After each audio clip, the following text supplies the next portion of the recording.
Hi, welcome to the coaching game. I'm Laurie Lawson, and tonight my guest is Efrat Shani. Efrat and I have been hanging around with each other for a long time. Efrat, I'm so pleased to have you here.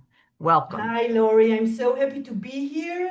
And just to hear you, to say the coaching game TV show, it's like, I don't know, it's exciting for me. Well, let me tell you why it's exciting for her because I met her through the coaching game. She and Yaron developed the coaching game long, long ago, and I've been a fan ever since. And I was wondering what Efrat has been doing, and as usual, I she's been doing her genius thing, and she's been very busy. And when she finally contacted me, it's like, oh my gosh, I'm so excited. Let's talk about what you've been doing. So, I don't know which one you want to talk about first. You've got so many things coming up, Efron. Uh, let's see. You know what? I'm going to do the one I know. How about that? She has right now, she's offering free a program that she's doing called Photography as Medicine, the Kind Gaze. And this is a 7-day process. I'm going to let her tell you about it. But tell me, how did this come about? Okay, let's start from the beginning, okay? And I will Okay. say that for the five that actually 5 years ago, I did kind of an exit from points of view after almost 15 years, 17 years, something like that, that I've been there. And it was after COVID. It was not easy for me, COVID time, whatever. The company became very big for me. And I was looking back to small groups and to work with more intimacy than how huge points of view became.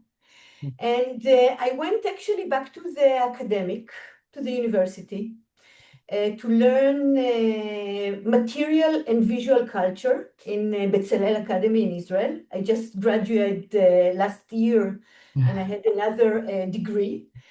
And through these studies, I was researching um, visuality first, what I'm researching all my life, but I went deeper into a different a side, more the culture side. If I was more in the therapeutic side all my life, so these 4 or 5 years, I went into the culture and really went very deep into the culture and art and design part of visuality, of visual culture.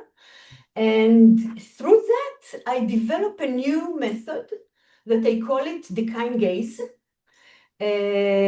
which is all about what the world needs now is Yeah. the kind gaze.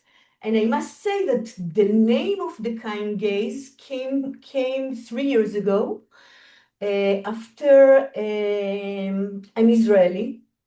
And what was happening here on 7th of October took me into this concept of the word and we as Israelis need the kind gaze. And the kind gaze is as it sounds in the simple way, but if you go deeper, is really how we can observe life in a kind gaze, but in a very philosophic way, okay, therapeutic and philosophic way. And what you experience with the photography as medicine, the 7 days that I'm giving free for people just to get to know, to get in touch a little bit with this method, that it's really just a very small entrance to this word, just to experience it in through email, very simple, every day. You're just giving it like 5 to 10 minutes, and that's it. And you can really, and I will be happy if you can share what happened to you when you did it, because it's really interesting. It's only 7 days.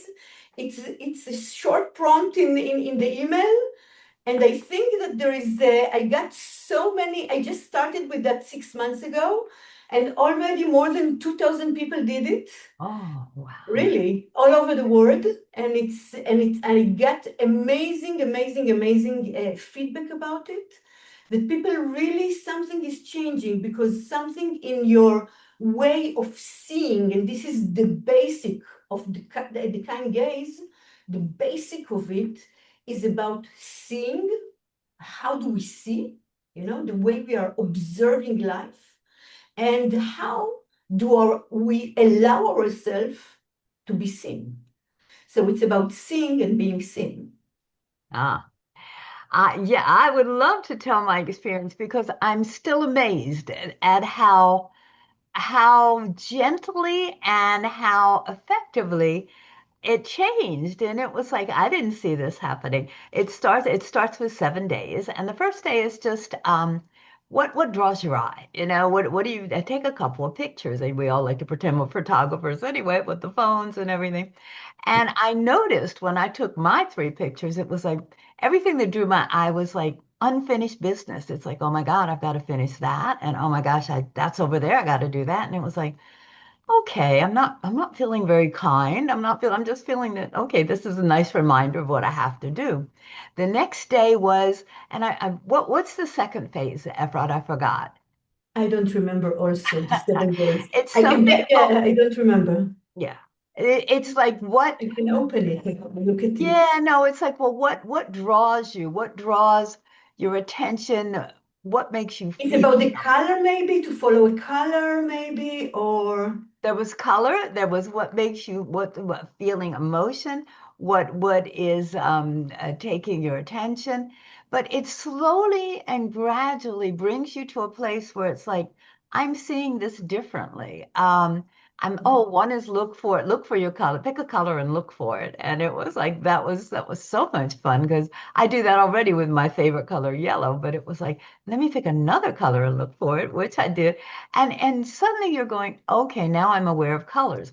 Then the next one is what makes you feel. And it's like, and then okay, now I'm aware of emotions. And by the seventh day, you are just like, wow, this is a panoramic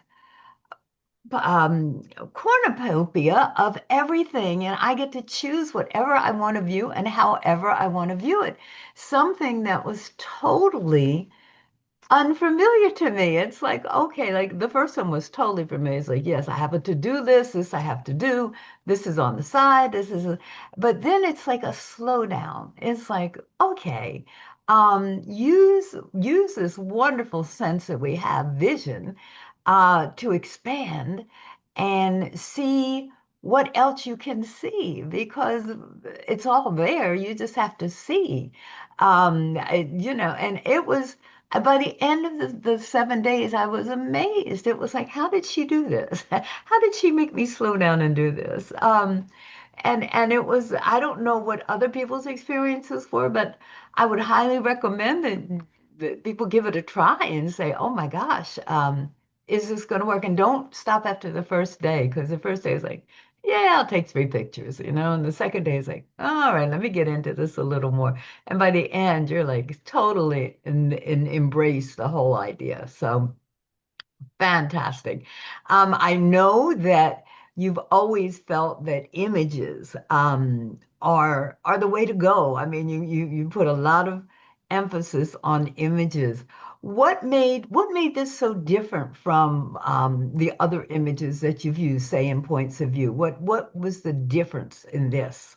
first I'm observing. I'm giving kind of method, I will say, to observe life. It's not about because images is everything, is everywhere, and we are really in a era that are all around. It's even we have kind of a noise of images. There is so many images that we are seeing. There is even now, this is an image. What we are seeing in front of us, this Zoom, is also an image. Everything is an image. And because of this saturation of images, we are not really observing, or we don't have the ability to really see. or to understand what do we see. And it's a language. And we are in 2026, we are all using images. It's not 20 years ago. We are all speaking through images. All the social media is full of images. Think about it's already started from the 60s, you know. I was not, you know, from all the advertising, everything is with images, but we are not really know this language as we know how to speak.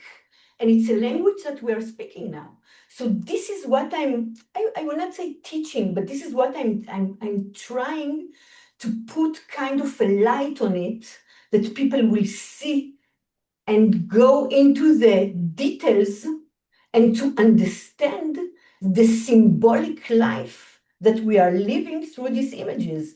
And it's amazing. It's not, and if you know, it's a it's something that I'm continuing to research. If I use by points of view photos and just through that we did some reflection, now I'm saying, listen, you don't need a photo. You just need to observe on your life and you can have the reflection. And if I will go back because I open it, so the first day is about, and I will not give everything because I want people will do and that it will be surprising to Yes, them. yes. But the first day is what catches your eye, Mhm. what we are seeing first. Okay, and each one of us seeing, if you will put the same people in the same room and you will ask them the same, what catches your eyes, each one, something else is catching them. And what is so interesting in that, it's also, there is another layer that I'm also doing that, it's our symbolic DNA. Each one of us has kind of a symbolic DNA that attract us. It can be colors, it can be symbols, it can be each one with a different one is seeing all the time roses, flowers, nature. Also think what you saw through all your 7 days. So this is the first day. The second days that photography is based on that, and this is why I'm putting it on the second day, is the light. Observe the lights, because the basic of photography, and I'm a phototherapist, and this is where I'm starting my all my research is from there, is really where is the light, and photography is based on light and shadow, and the balance between that. This is also the technology. Photography is based on this technology of light and shadow. This is how it works. And just to understand, and I can say that when we are starting to see where the light is falling, and it can be the sun, the light that we have in the daylight, and it can be also in the evening. So this is the second day, and then it's evolving from day to day to day to day. And I will not share because it's really interesting, because afterwards you're getting also the opportunity to observe the image that you took. And this is also very interesting. What are we framing? Mhm. And the possibility also to reframe things Oh, also in our life. yeah. I hear what you're saying, and I'm thinking, yes, we are inundated with images, especially with computers and screens and iPads and laptops and I mean, and we don't even, you're right, we don't they're emojis, you know, we don't even do emotions anymore. We just send an emoji. It's like, yeah, okay, Exactly. or we're crying and laughing. Crazy. And this is so needed. And for you to see that is, I'm so amazed because yes, we do need to slow down. We can just send emojis out and not say anything and hope people understand. And what's so beautiful about that, you have a Facebook group and you can post the pictures on there and people will respond. And I was amazed at the responses. Some people that made me think even deeper. It's like I took a picture of my chair and they go, well, what does the color blue mean to you? And I go, why did you ask that? And then I go, oh my God, my whole comfort area is full of blue. And it was, I didn't see that, but someone else did and sparked it in me. it's so fantastic that you have created this and that it, as you said, you've done it logistically, not logically, I guess, logically, and let it unfold into the beautiful thing that it is. Tell people how they can experience this. Where can they find this, the On kind my game? website, www.efratshani.com, or to find me in Instagram or Facebook, and to go to my website. You can find it easily in my website. It just, you open my website, on the first page, you click the button, start the journey with me, and this is the 7 days. Oh my gosh. So it's efratshani.com. Is that your Yeah, website? yeah, Okay. I'm going to spell it just because I know it's down there, but EFRATSHANI.com. It's a exactly. trip worth taking for sure. And then what happens afterwards? I mean, I've already received two follow-up emails from you. One that brought me to tears. She's talking, and I'll share this good. Listen, it's interesting because you approach me in a moment in my life that I'm full of creativity and a lot of things are popping up. But you're talking about the object. I had in 2025, I made a huge research about the object that we keep. The object, I called it silence object, or you can call it also life object. The object that we are all have in our houses. It can be in a drawer, it can be also in front of us, but I called it silence object because it's object that we are not using anymore. Usually, they can be with us, but we are not using, and we are keeping it. And I did a research with 23 women here in Israel that I ask each one of them to choose 5 of these items and to take photo of them. And I interviewed them also. I met them. We made some conversation. I did some workshop around it.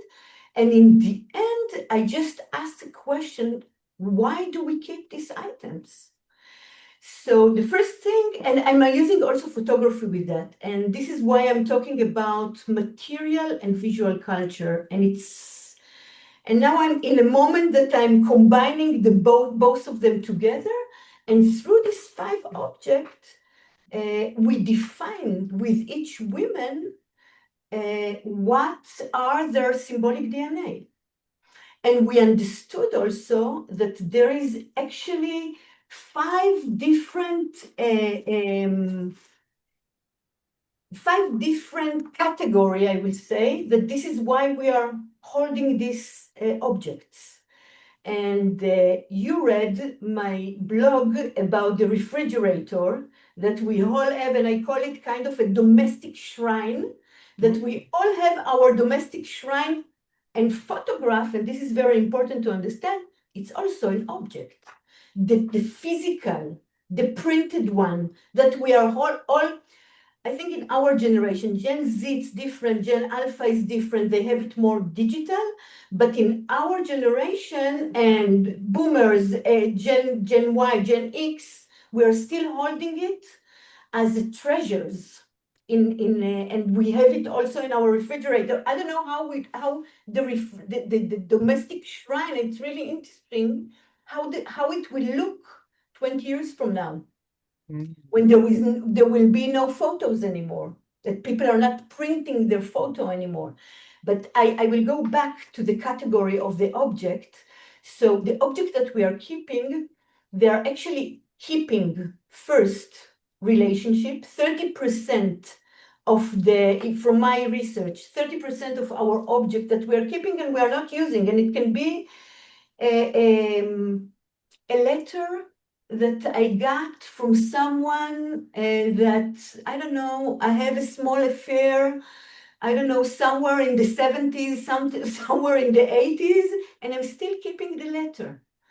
And it can be also a piano that my grandfather used to play, and I'm not opening it, I'm not playing on it, nothing is happening with it, but it's still in my house and it's taking space.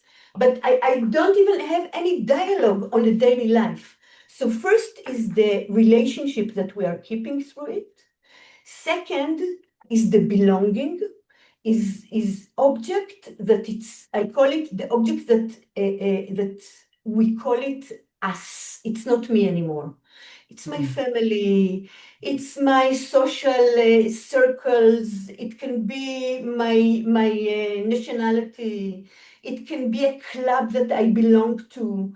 It's more about belonging, or it can be university that I used to be part of it, or the third category of why we are keeping our object is elevation. It's moment, it's remind me moment in my life that was a successful one, or was elevating me in a way that I feel uplift in this moment. It can be certifications in this part, but it can be also, I don't know, it can be something, a present that I bought to myself. I have, for example, I have one lady that brought beautiful six spoons, silver spoons, that have, she's in her 70s already, spoons that have kind of rabbit on it. It's from silver.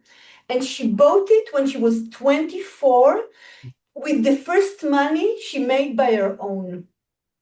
So this is what I'm talking about, elevation. Also, there is a object that take us into our own time machine. Mm. It can be records, piece of music that take me to a moment, exact moment that I was sitting with someone in the sea, or with myself. It can be, so this is taking me back into the time machine, and I'm still keeping myself. And the last one is it's trauma. We are also holding our trauma, usually not in our houses. And I want to say one more thing about object. That object that we are keeping it for two reasons. One is the reason that will happen in the future, one day. One day I will use it, one day, Mm. or past thing, what I just share now. So this is the refrigerator, this is the object that I'm dealing with, and photography is part of this object. So this is the connection to photography. So this is another thing that I'm doing now. I'm doing kind of workshop also around it, that each person bringing their own, physically, when I'm doing it in person. I'm going into kind of a road trip now, to meet my, I don't know, I don't know how to say, but my community Mm. back, because I didn't see my community for a long time since COVID, something like that. So I want to meet the people back, and I think that in the AI era, it's really needed, this in-person encounters. So people that are coming to my workshop about this symbolic DNA and about the object as extension of our identity. And there is a lot of theory behind it. I don't know if we have time for that. We But don't, and I want to tell them about Costa Rica because this is Costa Rica. this Yeah. is Costa Rica. But what I found interesting with Costa Rica is your advertisement for it, and she'll be there the 25th through the 27th of September. Yes. Yeah. Yeah, so you can get really into this if you want a beautiful trip to Costa Rica and some great experiences. It'll be live, right? It And will be live, and each participant are going to bring with themselves 10 objects. It can be by photographs. And this is how we are going to start a workshop. These 10 objects that in a way define me. yeah. Just think about it also about yourself. What is the 10 objects that you will bring to Costa Rica that define you? It would It's be fun, really, just think about this process. even if you don't get to go to Costa Rica, it would be kind of fun for everyone watching and tuning into Efrat. What are 10 objects that would define you? And that would just take you off on a trip on your own. What I found interesting, though, Efrat, was that you and your advertisement says come and we're going to feel and we're going to do we're going to put our phones away. So it's like, well, there goes the camera. What? So what are we saying now? No camera. We're going to actually It's not feel. about no camera or no phone. It's just to put the phone because the phone is part of Mm, the first phone. If we will connect it to the object, mhm. the phone is always, here is my phone, always with me. It's my first extension. It's really become extension of our body. If I forget my phone, I feel that, one of my organ is not on the right place. So I just want, it's not that we're not going to use cameras, but we are going to understand, really to put it away for a minute, from the outside noises, from the SMS, from the news, from the, we are, I'm not talking about, I will not talk about the addiction that we are having for that, because I don't think it's addiction, it's really extension. And just to put it away for a minute, as an object that live with us, that it's became part of our body. Oh, I love that. Not an addiction, an extension, because I was just thinking about intervening with someone and telling them, you know what, I think you're addicted to your phone. But I understand now the extension is the whole thing.